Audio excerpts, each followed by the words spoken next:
Hi, everybody. Thank you for joining us today for this session on retail media called How to Navigate the Full Retail Media Landscape, which is made possible by Google. Thank you, Google. I'm Max Willens. I am a senior analyst at EMARKETER, where retail media is one of my coverage areas, and it is not an exaggeration to say that retail media has become one of the defining stories in all of media, really. And not just because of how quickly it's growing. We expect it to exceed $54 billion in US ad spend this year on 26% growth. But the story is bigger than just growth. And so we're going to spend the next 30 minutes diving even deeper into this area with a really all-star panel of guests. Let's meet them. First, we have John Pecklin, who is the Senior Director of Brand and Media at the Association of National Advertisers. Hello, John. Hello. Next up, we have Jordan Whitmer. He is the Associate Director of Omnichannel Retail Media at Kenvue. Hi, Jordan. Hey, good afternoon, everyone. And finally, last but certainly not least, we have Sean McGahey, who is the Head of Retail Media at Google. Hi, Sean. Hey, thanks for having me. So before we dive in, let us know, all you guys tuning in the chat, where you guys are tuning in from. And also, if you have questions for my esteemed guests here, please feel free to dump them into the chat as well. We're going to make time to answer as many of them as we can at the end of this session. So don't be shy. Anything that comes up, either now at the front of your brain or as we chat, please jump in. Please dump it in. So let's get started. I'm going to try to resist the temptation to ask each of you to weigh in on the same question, but this is such an active space right now. I'll ask a question that I'd like all three of you to weigh in on. What would you say has been the most important subplot or development for you when you think about the channel and how it's started the year? I guess we'll start maybe with you, John. Yeah, sure. Absolutely. No, great question. So interestingly enough, we're just wrapping up our second survey at the ANA of our members and just getting ready to publish. So it's really timely. And I can tell you the subplot, the thing that really emerges is caution, or cautious optimism, perhaps is the better way to put it. And that's what's so interesting about it, is it kind of flies in the face of the growth numbers that you've been citing. It's phenomenal growth. We know it's going to double in the next 3 or 4 years, and yet what we're seeing in response to that is again some real caution on the part of the marketers. We're seeing incidents of use essentially flat, number of platforms they're using essentially flat. For some, they're actually reducing the number of platforms they're using. Most folks are not increasing their spend and not sure if they will. So a lot of caution, and that's coming from a couple of different reasons that we can get into. I think there's some internal forces, external forces. But again, surprising caution with a dose of optimism for the future is what I'd say. I love that. Sean, what about you? What do you think about when you think about the first quarter and change of the year? Yeah, I think a lot about how young this industry is and how quickly it's hitting its next phase of its evolution. I think to a lot of what John talked about, we're moving from a place of retail media and the opportunity to reach retail audiences everywhere to like a return to performance and a doubling down and an evaluation of how these retail media spends and these dollars are driving performance for those brands. And I think that is really emerging as a subplot in the conversation today. Makes sense. Jordan, what about you? Yeah, first of all, I love subplot as a way to kind of get into this, because it does feel like this is about the time Sean touched on that kind of a transformation. We're kind of losing the original plot on what retail media was, which was built on sponsored products. How efficiently can we grow digital distribution? Then we got to how do we do shopper marketer things better? And now we're in this whole other world where retail networks are realizing, well, to continue growing, I've got to get into this other stuff that Sean touched on of how do I get into CTV? How do I get bigger into social, into the other things that advertisers want to do? How do I fuel that with retail? There was a swing kind of taken at it, I would say, over the last 12 months, but it looked a lot like what the last 3 years have looked like. And now we're seeing this pivot, and this is, I think, the subplot, is we're seeing this networks and tech partners are starting to see more value in these open partnerships where they aren't competing to buy direct here, direct there. It's how do we come together to get the right ad into the right place? So I think we're seeing more partnerships forge in the industry. And I think you're also going to start to kind of feel this corresponding move from advertisers, where we look in the mirror a bit and say, well, if the industry is going to a more connected place where there's fewer silos and we're more talking about how do we do connected advertising and connected commerce, what should our operating model be? I think those conversations are really kind of strong currents right now out in the industry. That makes a lot of sense. I want to stay with you on that, Jordan. I mean, the complexity of this channel has been a topic of conversation for a long time, and in light of all the stuff that you just alluded to, it's only increased, really. So, talk to me a little bit about how you guys are tackling this. Like, are you letting an agency sort of handle all the dirty work for you, or are you taking it all in-house? Like, talk to us a little bit about how you guys have sought to get your arms around the complexity of this channel. Yeah, I was really excited seeing this question coming. We're pumped about what we've got going on at CanView and with our partners at IPG. We refer to them lovingly as OneView. We're about 6 months into an experiment that we're calling an embedded model. And embedded for us means we've pulled our whole media ecosystem into one organization. Doesn't matter if you've got an agency email address, a brand email address, shopper email, it doesn't matter. We've started to create this place where now we're starting to have conversations organically that didn't happen in the past, or were really one-off in the past, where we're driving connection between what are our goals, how do we drive faster decision making, and having those two things point in the same direction, it drives better outcomes for our business. So our embedded approach means that it doesn't really matter if who signs your check in our setup. What we're doing is trying to put my VP loves to talk about it, acting at the speed of learning. As soon as you learn something, you know what the outcome we're driving is supposed to be. Go do it. As opposed to historically, you'd have to throw it over the wall, get somebody to approve it from the other side, then you bring it back and you hand it to somebody and you make the change about 3 or 4 days later. And we're seeing some really, really exciting outcomes early. And a couple of the other reasons we're pushing for this is, I think we've all felt, John probably has felt this really severely, is this industry push for standardization. Because what everything I just said is really, really beautiful to hear. But then when you look at the map and you say, oh, these maps are written in 4 different languages,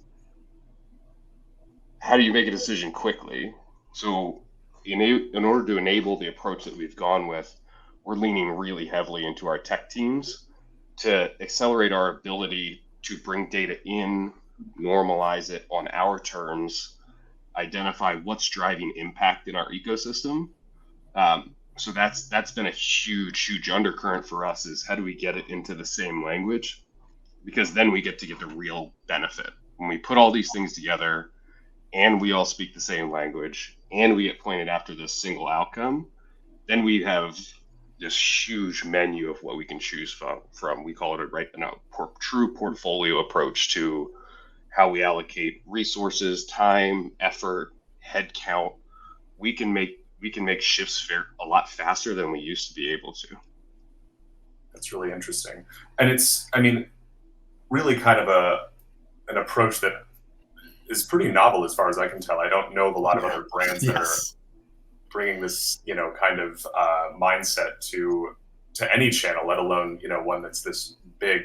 I mean, John, you have the best POV here. Like, what are you seeing? Is it sort of something that seems common? Yeah, I'd love to jump in and build on that. I'll be honest with you. I think Jordan's way out in front at best in class, but I know a lot of the members are striving for that or heading to that, and they may not even know where they're heading quite yet. I mean, the whole migration, I think, for retail media right now is from kind of a shopper mindset and a cost of doing business to something that's going to be a lot more valuable for them.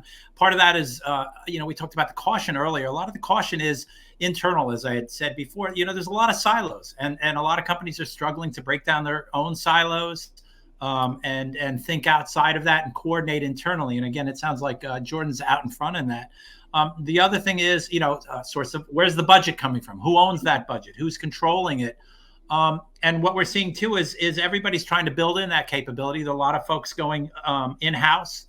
in terms of building the capability. A lot of folks going to external agencies to try to find that expertise. Some going to third parties, but they're all struggling to get to an internal organization that really understands, as Jordan was talking about, how to really maximize the spend and get the most out of them. And while they're doing that, again, there's a little bit of retrenchment because there's the complexity of measurement across platforms. I don't think the RMNs are anxious to standardize. I don't see that happening. So I think there's a lot of struggle. There's staffing. Every time you add a new retail media network, because there's no standardization, it adds complexity to your organization, bandwidth, capacity. People just don't have it. That's why we're actually seeing some of the marketers actually back off and use fewer platforms and really try. They're either leaning to the ones that seem to hold promise or just backing off because of the sheer complexity of managing it. So there's a little bit of catching your breath, pumping the brakes a little bit, building in your own internal structure and expertise. And at the same time, I think, challenging the platforms to really come through in terms of KPIs, measurement, capabilities, and the promise that they're offering. So I think Jordan is a best-in-class example of what many of the marketers are looking for, striving for. Makes a lot of sense. And Sean, I mean, you've got an interesting line of sight into this too, where Google has, I think people don't necessarily think of it as being kind of, an integral player in the retail media ecosystem yet. And you guys sort of, saw this opportunity, I would think, to sort of jump in and make yourselves useful, I guess. What do you sort of see as the factors that are shaping, offsite spending? And what have you sort of sought to sort of build yourself into to sort of accommodate that? Yeah, no, I think there's three primary factors when it comes to offsite spend in retail media. And the most important factor is scale. For the offsite side, there is how do you reach these retailer audiences at scale? But even more important than reaching them at scale is driving sales at scale. And so when we looked at like the assets we have at Google, we have 35 billion listings on Google Shopping. And people shop on Google 1 billion times every day.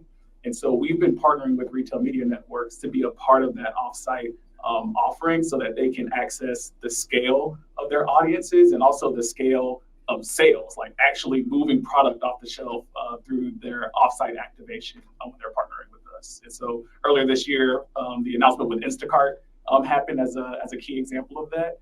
But we see an opportunity to leverage the scale of Google Shopping and shoppable YouTube to add a sales, a performance component to retail media offerings, while also providing access to the programmatic inventory that we have access to.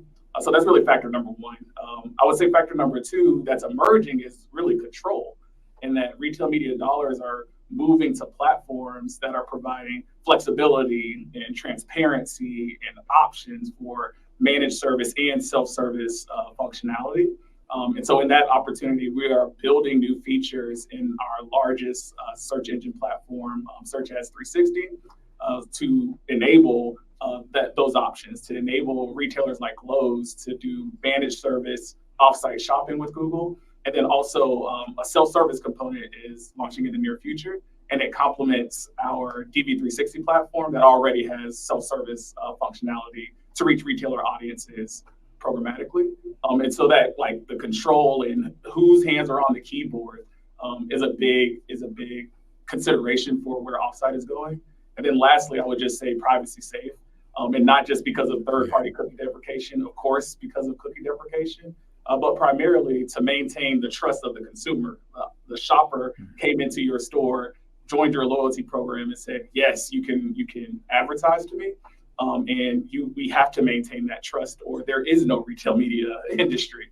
And so I think we think about privacy, safety in this space as far as one, maintaining that trust, and then two, maintaining this audience-based, high-margin business unit for retailers. That if you lose that trust and you put those audiences at risk, you may not have a business. And so we're seeing retail media networks in the offsite space move towards cookieless ad environments, leveraging first-party tags versus third-party tags, so that they can ensure that their business is durable as the regulation changes. I think that makes a ton of sense.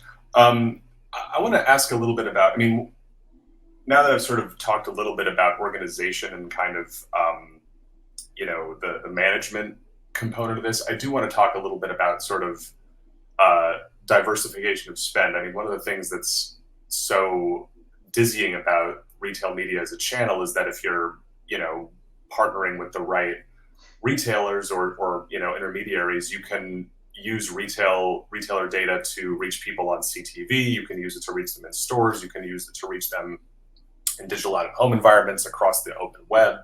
And that's powerful, but it's almost maybe too powerful. I mean, maybe turning back to Jordan here. I mean, when you think about diversifying your spending, how do you guys assess where to move and where to spend your money? Is it about, external signals? Is it about mapping against sort of the, where you're not currently going with the spending you're making already? What are you looking at? Yeah, it's a little bit of all those things. And it's a lot about how transparent our partners are with their data and what we can do, right? Sean hit on there, and I think Max, you referenced it too, of like, it is a nightmare to staff up to work across, I think, what are there, north of 200 RMNs now? But I tell you what, they do almost all have something unique to offer. So like, we would love for there to be some kind of macro way we can engage with more partners as an industry. For us, it's less about how we choose retail media networks to work with and more about we're planning for outcomes holistically. So we're looking for, how do I drive growth for brand X in segment Y as an outcome? Then we get into, all right, let's evaluate all the players on the board. And it's not the retail media board, it's the media industry as a whole. Right. And that leads us down, who's interesting, who can do something unique.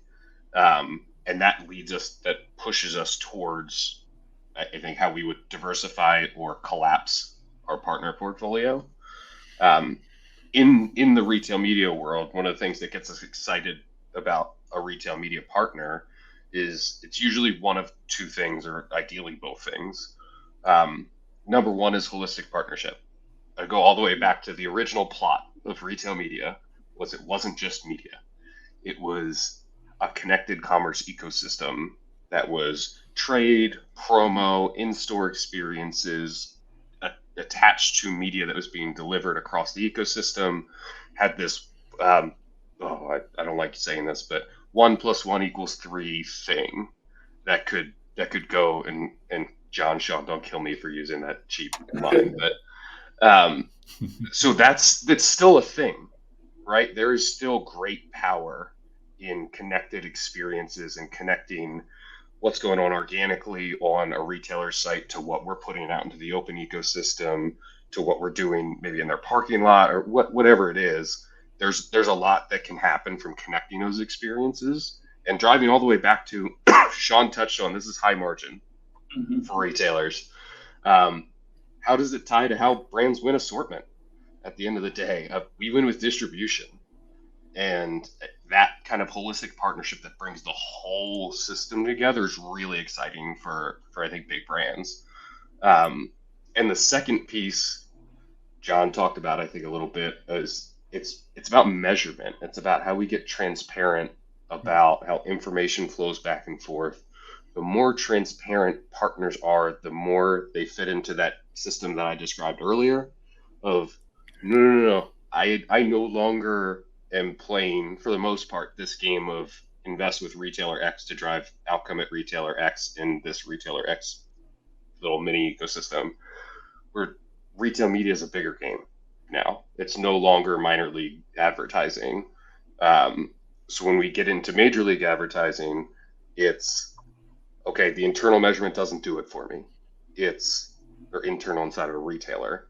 It's, how do you feed my systems? How do you let me stack you up against everybody else that's here so I can make an educated choice that potentially is you? Those are the two things for us, holistic partnership and measurement and transparency, that get us excited about where we invest. I saw a lot of enthusiastic nodding from my other enthusiastic. You're really good at that. everyone very, very adept at it. I mean, but yeah, like weigh in, guys. I mean, maybe John, I'll start with you, and then Sean, you get last word. Like, when you hear what Jordan has to say, how does that jive with what you're looking at? Well, I think, the other thing we haven't touched on in the conversation yet, which I think is a huge factor, and I think Jordan's certainly getting at, is brand building versus transactional, and mid-funnel, up-funnel consideration, awareness. That's the other drive. Certainly the retail networks are all promoting that capability, and I think a lot of marketers are considering it. We were actually surprised at our survey that quite a few marketers are already using retail media for mid and upper funnel tactics. So I think there's, they're looking for the opportunity to not just transactional, not just drive sales, but actually build the brand. And I think when you think about it as Jordan has, in a more holistic fashion, where does it fit into my larger plan? Then you necessarily have to start taking into account who can also play in the other aspects of the funnel beyond bottom funnel. So I think that's another force. That's also another issue in terms of how marketers are evaluating the individual platforms. These are questions they're already asking. A lot are promising. Some can deliver. When we see platforms getting dropped or fewer platforms being used, these are some of the considerations that are being evaluated now. And as Jordan said, it's much more than that particular platform and what kind of transactions, what kind of sales are you driving. It's how do you fit into the bigger picture, and how do you fit into my overall plans in terms of consideration and awareness. I love that, Sean.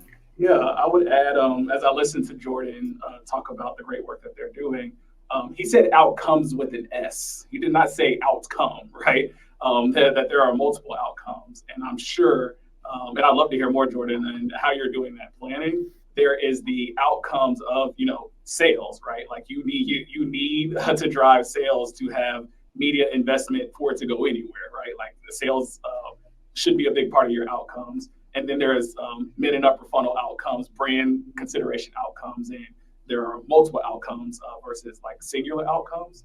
And I think as retail media proliferates, there is opportunity to meet all of those outcomes, but in different ways, right? We see a lot of retailers, especially in the managed service space, start to really leverage their product availability feeds as a way to do offsite and reach in-market shoppers right now and get those sales at scale, as I was talking about earlier, to help deliver those sales outcomes for their brand partners. And then also, how can they use their audiences to add incrementally to the brand outcomes that customer may have as well. But the important thing is that it's incremental. I think as retail media grows and proliferates, like their audience sizes and their ability to reach will need to be sufficient for it to be a large part of that consideration mix for some of those more upper funnel outcomes. And what I often see is retail media networks kind of going too upper funnel too fast, where they may not have the audience size and the audience scope to add incrementally to the brand's outcomes with an S. And so how do they make sure that they're maximizing the performance and they're turning consideration into sales that will drive significant outcomes for brands like Jordan that still not fully realized within this industry, and move up the funnel incrementally versus kind of moving up the funnel quickly and then not getting the dollars the next year because they weren't incrementally adding to the brand outcomes. Exactly. Yeah, I'd love to build on that too. And I think Sean makes some really good points. I'm sure Jordan will confirm this. No two retail media networks are alike. And some are coming on late to the game, building in their own capability and expertise. They're not media companies. So some make big promises they can't deliver on. The ones that have been out there and have the experience are gaining the experience and able to deliver. But, as we move mid-funnel, up funnel, that's the real challenge. And the question is who can truly deliver? I think Sean hit the nail on the head. And some simply are not going to be able to do that or just don't have the experience, the knowledge. And those are the tests that I think a lot of marketers are putting on the platforms right now. Again, Jordan, I think you probably have some real world experience in that. I'd love to know what you think, but that's what we're seeing across the membership. Fantastic. Yeah, I don't think that's inconsistent. Sorry, go ahead, Max. No. I'll give you the last word, and then I do want to give some space to the audience questions because some really cool ones have come in. But yeah, finish your thought, please. Sure. Yeah, I think too upper funnel, too fast is maybe should be a title of a next session because I think yeah. I think we're feeling that. We're feeling this little like, I don't know if you ever hit the road's a little wet, you hit the gas pedal too fast, you spin out. We're hydroplaning a little bit because we tried to do something that was a little out of our area of expertise or a little out of control because we thought, hey, I got to make this light because there's never going to be another one. And that kind of feels like where we're at is we're seeing some retail networks spin a little bit in trying to accelerate at the rate that they were when they just put the whole shelf up for sale to begin with, and the acceleration went crazy. Sean, you kind of hit the S on outcomes. I think for me, everybody wants to know, okay, what drove that incremental sale? Mm-hmm. Can I just do more of that thing? Yeah. And anybody reach out if you've got the perfect system, let me know, because I haven't seen it. I've been at this retail media thing for almost 10 years, haven't seen it. So what we end up doing is finding really strong leading indicators because we can't really tell. So then we go into outcomes planning of, well, a real good leading indicator is how strong is our distribution. Outcome. A really good indicator is, are we consistently reaching the folks that may buy our brands?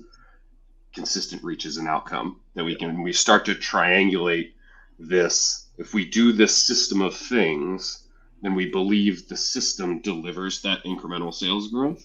So that's more of what we mean when we go into planning for outcomes. Yeah, we're trying to drive sales and share. If anybody hears me say anything different, let me know, because I didn't mean to say that. So we try to break this down into where are the partners that help us achieve advanced distribution, whether it's distribution when somebody's shopping on Google, distribution when somebody's shopping on a retail site, in social and they're in a search environment, like whatever it is, it could be different definitions, but we go into like that from an outcomes planning. Makes a ton of sense. I thought this went really fast. So I think we might be able to do two, but we'll do this first one and see where we're at. Someone in the chat asked a question about retail media's presence in physical stores. I'd just love to sort of get some thoughts from everybody here on where we see that going. Obviously, it's an area of intense interest. You think about a lot of the players that are not named Amazon. Many of them have large brick and mortar operations that they would love to turn into bigger sources of revenue, but there's kind of a lot standing between that fantasy and the current facts on the ground. Like, what are you sort of seeing? Maybe John, I'll ask you first. Like, what do you think about in-store's role in this channel now? Yeah, sure. Absolutely. What I'll offer is initially what we saw were a lot of the retail platforms were really just selling that media space, and they were not integrating it into their in-store displays, their seasonal promotions. And the smart ones quickly understood that what I need to go to my customers with is a holistic plan that included all of the above. The best and most successful ones weren't just selling ad space on the platform. And we see that has been something that's actually kind of helped sort marketers in terms of which ones they're going to work with and which ones are not. So it's a holistic offering has been a differentiator among platforms for some marketers. And I think it's something that a lot of the marketers are really looking for. I would love to add quickly, Max. I think that's a really good point. And I'm personally really excited about the in-store retail media opportunity. I think of it a lot as like another shoppable media opportunity. I'm in the aisles of a retailer store, and there's ad placements there that are helping influence me and convince me to buy one product versus another one. I do think the challenge of in-store is also going to be the same challenge of retail media overall. Jordan touched on incrementality. And as brands have significant upper funnel spending where they're reaching audiences at scale, how proving out that the in-store experience is more incremental to the brand outcomes and the sales and share outcomes, I think is going to be an additional challenge because everyone who's walking into the store has more than likely been exposed to the brand messaging, maybe the retailer's messaging on their websites, retailers messaging off platform. And so how do you show the incremental value of the in-store placement is exciting and adding even more complexity to this space. 100%. Can I add? I'm sorry, Max, I'm doing it again. I just one watch out for like the whole of, first of all, super excited about it. Proximity to consumer choice usually means a high chance for impact on consumer choice, especially in an environment where like we're obsessed with our brands. Our consumers generally are not obsessed with our brands. That's not why they walked into the grocery store for the most part. And that's not speaking for Kenvue. That's a bunch. I've covered a bunch of different categories, a bunch of different brands. I just hope we don't like new Coke the thing, because in-store advertising is not new. It's been a staple cornerstone of how you move product sales and POS and share for a long time before there was a screen. Period. Is how do you get yourself more visible at the point of decision? I'm interested to see how consumers react to it becoming more digitized, faster paced, more in your face type of an environment, because we've seen it be very powerful historically. I think the winners here are going to be the ones that toe that line really well between bringing in the new tech, but still, if it's consumers are really good at smelling an ad. And on that smelly note, this was a wonderful conversation. I would keep the four of us on all day, but there's plenty more to get to this in today's programming. So I want to thank John, I want to thank Jordan, and I want to thank Sean again for this conversation. I think it was great. Thank you to the audience for your questions. We really appreciate them. And over to you, Susie and Jeremy. Thanks for listening.